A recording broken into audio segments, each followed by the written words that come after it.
नमस्कार दोस्तों स्वागत है फिर से नए वीडियो में आप सभी का। तो आज हम लोग इस सवाल को हल करेंगे। ये सवाल द्विघात समीकरण क्लास 10th का है। इस प्रकार के सवाल बोर्ड एग्जाम में अक्सर पूछे जाते हैं। इस प्रकार के सवाल बोर्ड एग्जाम में 6 नंबर के लिए पूछे जाते हैं। तो चलिए एक बार सवाल पढ़ लेते हैं, उसके बाद इसको हल करते हैं। तो यहाँ पर लिखा हुआ है, एक नाव की स्थिर जल में चाल 8 किमी का मतलब किलोमीटर, 8 किलोमीटर प्रति घंटा है। यह धारा की दिशा में 22 किलोमीटर और धारा की विपरीत दिशा में 15 किलोमीटर 5 घंटे में जा सकती है। धारा की चाल ज्ञात कीजिए। हमें धारा की चाल ज्ञात करना है।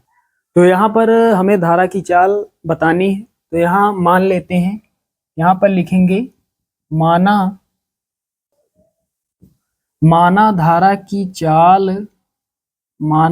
धारा की चाल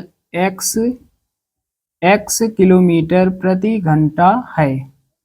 हमने मान लिया धारा की चाल x किलोमीटर प्रति घंटा है।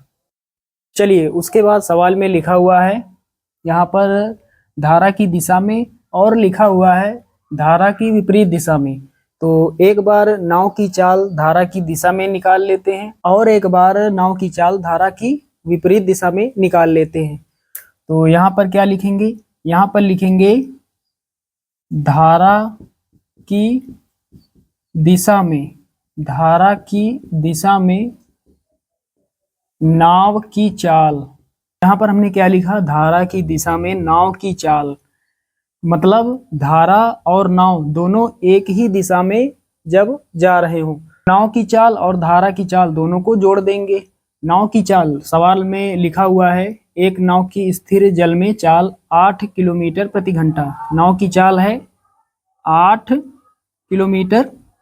उसके बाद धारा की चाल प्लस x दोनों को जोड़ देंगे। तो यहाँ पर हमने क्या लिखा, चलिए एक बार रिपीट कर देते हैं। धारा की दिशा में नाव की चाल, तो नाव की चाल और धारा की चाल दोनों को जोड़ देंगे क्योंकि एक ही दिशा में दोनों आगे बढ़ रही हैं। तो यहाँ पर 8 + x किलोमीटर प्रति घंटा। उसके बाद लिखेंगे तथा यहाँ पर अब क्या लिखेंगे, तथा धारा की विपरीत दिशा में नाव की चाल। तो यहाँ लिखेंगे तथा धारा की विपरीत, बराबर लगाएंगे। हमने क्या लिखा, धारा की विपरीत दिशा में नाव की चाल, यहाँ माइनस कर देंगे। नाव की चाल में धारा की चाल को घटा देंगे। नाव की चाल है 8 और धारा की चाल है x, तो यहाँ माइनस लगा देंगे। नाव की चाल में माइनस कर देंगे धारा की चाल और यहाँ लिखेंगे किलोमीटर प्रति घंटा। यहाँ तक आप सभी लोग अच्छे से समझ पा रहे होंगे। अब यहाँ पर एक बार सवाल पढ़ लेते हैं। यहाँ पर लिखा हुआ है, यह धारा की दिशा में 22 किलोमीटर, यानी दूरी का मान दिया गया है 22 किलोमीटर और धारा की विपरीत दिशा में 15 किलोमीटर। तो यहाँ पर दूरी का मान दिया गया है 22 किलोमीटर और 15 किलोमीटर। हमने चाल निकाल ली और दूरी का मान दिया गया है। चलिए अब समय निकाल लेते हैं। तो चलिए यहाँ पर समय निकाल लेते हैं, एक बार धारा की दिशा में और एक बार धारा की विपरीत दिशा में। यहाँ पर लिखेंगे धारा की दिशा में, ऊपर सवाल में लिखा हुआ है यह धारा की दिशा में, तो धारा की दिशा में 22 किलोमीटर, यहाँ पर लिखेंगे 22 किलोमीटर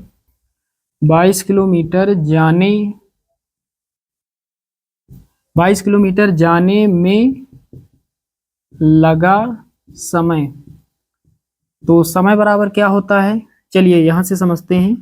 चाल बराबर क्या होता है, दूरी बटे समय। तो समय बराबर क्या हो जाएगा, समय को यहाँ भेजेंगे, चाल को यहाँ पर, तो समय बराबर क्या हो जाएगा, दूरी बटे चाल। तो यहाँ पर लिख देंगे, यहाँ पर लिखेंगे समय बराबर क्या लिखेंगे, दूरी बटे में चाल। तो यहाँ पर दूरी का मान दिया गया है, धारा की दिशा में 22 किलोमीटर, तो दूरी 22 लिखेंगे, बटे का निशान, नीचे चाल लिखेंगे। धारा की दिशा में अभी हमने ऊपर चाल निकाली हुई है, धारा की दिशा में नाव की चाल 8 प्लस एक्स, और यहाँ पर लिखेंगे घंटे, क्योंकि समय की बात हो रही है तो समय को घंटे में या फिर सेकंड में लिखा जाता है। यहाँ पर घंटे दिया गया है, लिखा हुआ 5 घंटे में, तो यहाँ पर लिखेंगे घंटे। 22/8 प्लस एक्स घंटे, इतना समय लगता है धारा की दिशा में 22 किलोमीटर जाने में नाव को। अब धारा की विपरीत दिशा में 15 किलोमीटर जाने में लगा समय निकाल लेते हैं। तो यहाँ पर लिखेंगे तथा धारा की विपरीत, तो क्या लिखा हमने, धारा की विपरीत दिशा में 15 किलोमीटर जाने में लगा समय, तो समय बराबर दूरी बटे चाल, दूरी का यहाँ पर मान है 15 किलोमीटर और बटे में चाल, विपरीत दिशा में यहाँ पर हमने अभी चाल निकाली ऊपर, धारा की विपरीत दिशा में नाव की चाल, यहाँ लिखेंगे बटे में 8 माइनस एक्स और यहाँ लिख देंगे घंटे। तो यहाँ तक आप सभी लोग अच्छे से समझ गए होंगे। चलिए अब यहाँ पर लिखेंगे प्रश्नानुसार, यहाँ पर क्या लिखेंगे, प्रश्नानुसार। अब प्रश्न के अनुसार सवाल को आगे हल करेंगे। तो यहाँ पर एक बार सवाल पढ़ते हैं शुरुआत से। एक नाव की स्थिर जल में चाल 8 किलोमीटर प्रति घंटा है। यह धारा की दिशा में 22 किलोमीटर और धारा की विपरीत दिशा में 15 किलोमीटर 5 घंटे में जा सकती है। तो यहाँ पर 22 किलोमीटर और धारा की विपरीत दिशा में 15 किलोमीटर 5 घंटे में जा सकती है। यहाँ पर नाव की बात हो रही है। नाव जो है वो धारा की दिशा में 22 किलोमीटर और धारा की विपरीत दिशा में 15 किलोमीटर 5 घंटे में जा सकती है। तो यहाँ पर नाव को जाने और आने में कुल कितना समय लगता है, 5 घंटे का समय लगता है। तो यहाँ पर क्या लिखेंगे, पहले धारा की दिशा में 22 किलोमीटर जाने में लगा समय, कितना लगा समय, 22/8 प्लस एक्स। उसके बाद धारा की विपरीत दिशा में 15 किलोमीटर जाने में लगा समय, हमने यहाँ पर निकाला है 15/8 माइनस एक्स, 8 माइनस एक्स बराबर कितना, 5 घंटे का समय लगता है। धारा की दिशा में 22 किलोमीटर और धारा की विपरीत दिशा में, धारा की दिशा में और धारा की विपरीत दिशा में जो समय लगता है, यानी आने जाने में जो समय लगता है, दोनों को जोड़ देंगे, वो कितना लगता है, बराबर 5 घंटे। चलिए अब इसको हल कर लेते हैं। जैसे भिन्न वाला जोड़ हल करते हैं, ये इधर यहाँ पर गुणा करेगा 22 के साथ, 8 माइनस एक्स प्लस लगाएंगे 15 लिखेंगे, 8 प्लस एक्स का गुणा होगा 15 के साथ बटे में, तो बटे में क्या लिखेंगे, एक ब्रैकेट में a प्लस बी, एक में a minus B, A square minus B square. a का मान है 8 तो 8 का स्क्वायर माइनस b का मान है x तो x का स्क्वायर बराबर इधर 5। चलिए अब इसको यहाँ पर हल कर लेते हैं। 22 का गुणा 8 के साथ होगा फिर x के साथ होगा, तो 22 अट्ठे कितना होता है, 8 दूना 16 का 6 हासिल 1, 8 दूना 16 1 17, 176 हो जाएगा, माइनस 22 का गुणा x के साथ होगा तो 22x हो जाएगा। उसके बाद प्लस लगाएंगे, 15 का गुणा 8 से करेंगे फिर x से, तो 15 अट्ठे कितना होता है, 120, फिर प्लस लगाएंगे, 15 का गुणा x से होगा तो 15x, फिर बटे का निशान और नीचे क्या लिखेंगे, यहाँ पर 8 का स्क्वायर कितना होता है, 64 माइनस x का स्क्वायर x स्क्वायर बराबर में 5। तो ये अब हल कर लेते हैं। 176 प्लस का है, 120 प्लस का है, दोनों को जोड़ देंगे तो यहाँ पर कितना हो जाएगा, 7 2 9 हो जाएगा और 1 1 2, 296 हो जाएगा। उसके बाद माइनस का 22x है, प्लस का 15x है, माइनस वाली संख्या बड़ी तो माइनस रहेगा। अब 22 में घटा लेते हैं 15, कितना बचेगा, 7 बचेगा, x को लिख लेते हैं, 22x में 15x घटाएंगे 7x बचेगा, आगे माइनस, तो माइनस का 22x है प्लस का 15x है, कितना बचेगा, माइनस का 7x। उसके बाद बराबर लगाएंगे, ये इधर भाग में है 64 माइनस एक्स स्क्वायर, इधर बटे में है, इधर गुणा में हो जाएगा, तो 5 के साथ गुणा होगा 64 का, उसके बाद ये माइनस लगाएंगे, 5 के साथ गुणा होगा एक्स स्क्वायर का, तो 5x स्क्वायर।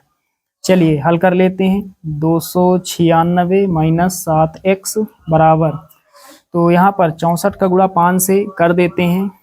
तो 4 पंचे 20 का 0 हासिल 2, 6 पंचे 30 और 2 32, 320 हो जाएगा माइनस 5x स्क्वायर। तो साथियों यहाँ तक आप सभी लोग अच्छे से समझ गए होंगे। चलिए इसको हटा देते हैं, अब यहाँ से हल करते हैं। तो यहाँ पर 296 माइनस 7x बराबर 320 माइनस 5x स्क्वायर, दोनों को इस तरफ लाएंगे तो चिन्ह में परिवर्तन हो जाएगा। प्लस का 320 है, इधर आएगा माइनस का हो जाएगा, माइनस का 5x स्क्वायर है, इधर आएगा प्लस का हो जाएगा, तो इधर प्लस का 5x स्क्वायर, उसके बाद माइनस का 7x इधर पहले से है, और 296 प्लस का इधर पहले से है, उधर से आएगा 320 तो माइनस का हो जाएगा, माइनस का 320 बराबर 0। तो पहले 5x स्क्वायर लिखेंगे, यहाँ पर माइनस का 7x है, प्लस का 296 है, माइनस का 320 है, माइनस वाली संख्या बड़ी है तो चिन्ह माइनस का रहेगा। अब बड़ी संख्या में छोटी को घटा लेते हैं, तो यहाँ पर 1 लेंगे, 10 10 में 6 जाएगा, 4 बचेगा। यहाँ पर कितना, 1 1 में 9 नहीं जाएगा, तो यहाँ पर 11 हो जाएगा, 11 में 9 जाएगा कितना, 2, और यहाँ पर कितना, 2 2 में 2 जाएगा कुछ नहीं, तो यहाँ पर 24 बचा। तो प्लस का 296 माइनस का 320 कितना बचेगा, माइनस का 24 बराबर 0। अब एक्स स्क्वायर के आगे 5 है और लास्ट में संख्या है, तो जब एक्स स्क्वायर के आगे कोई संख्या होती है तो उस संख्या का गुणा लास्ट वाली संख्या के साथ करते हैं। 24 पंचे कितना होता है, 120, और बगल में माइनस है, माइनस का मतलब घटाने पर कितना आ जाए, x का गुणांक कितना है 7, गुणा करने पर कितना चाहिए 120। तो ऐसी दो संख्याओं का हमें गुणा करना है जिसमें 120 आ जाए और उन्हीं दो संख्याओं में बड़ी संख्या में छोटी को घटा दें तो 7 आ जाए।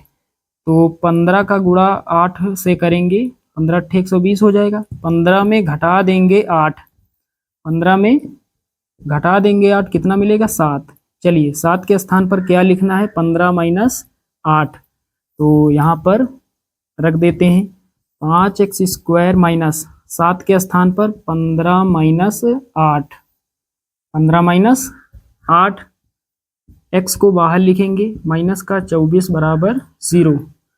आगे हल करेंगे, 5x स्क्वायर माइनस 15 का गुणा x से होगा 15x हो जाएगा, फिर यहाँ पर माइनस माइनस प्लस हो जाएगा, 8 का गुणा x से 8x माइनस का 24 बराबर 0। यहाँ पर एक पार्ट ये एक ये कॉमन यहाँ पर लेंगे, तो यहाँ पर 5 और x, तो 5x यहाँ पर कॉमन है, यहाँ पर क्या बचेगा x माइनस यहाँ पर क्या बचेगा 3। उसके बाद यहाँ पर प्लस लगाएंगे, यहाँ पर क्या कॉमन है, यहाँ पर 8 कॉमन है, तो यहाँ पर 8 कॉमन हो जाएगा, x बचेगा माइनस यहाँ पर कितना 3 बराबर 0।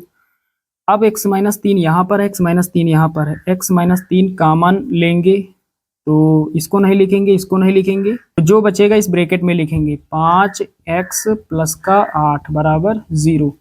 दोनों मान 0 के बराबर हैं, दोनों को हल करेंगे, x माइनस 3 बराबर 0, तो x बराबर कितना, ये इधर माइनस का है 3, उधर जाएगा प्लस का 3 हो जाएगा, तो x का मान कितना हो जाएगा प्लस का 3।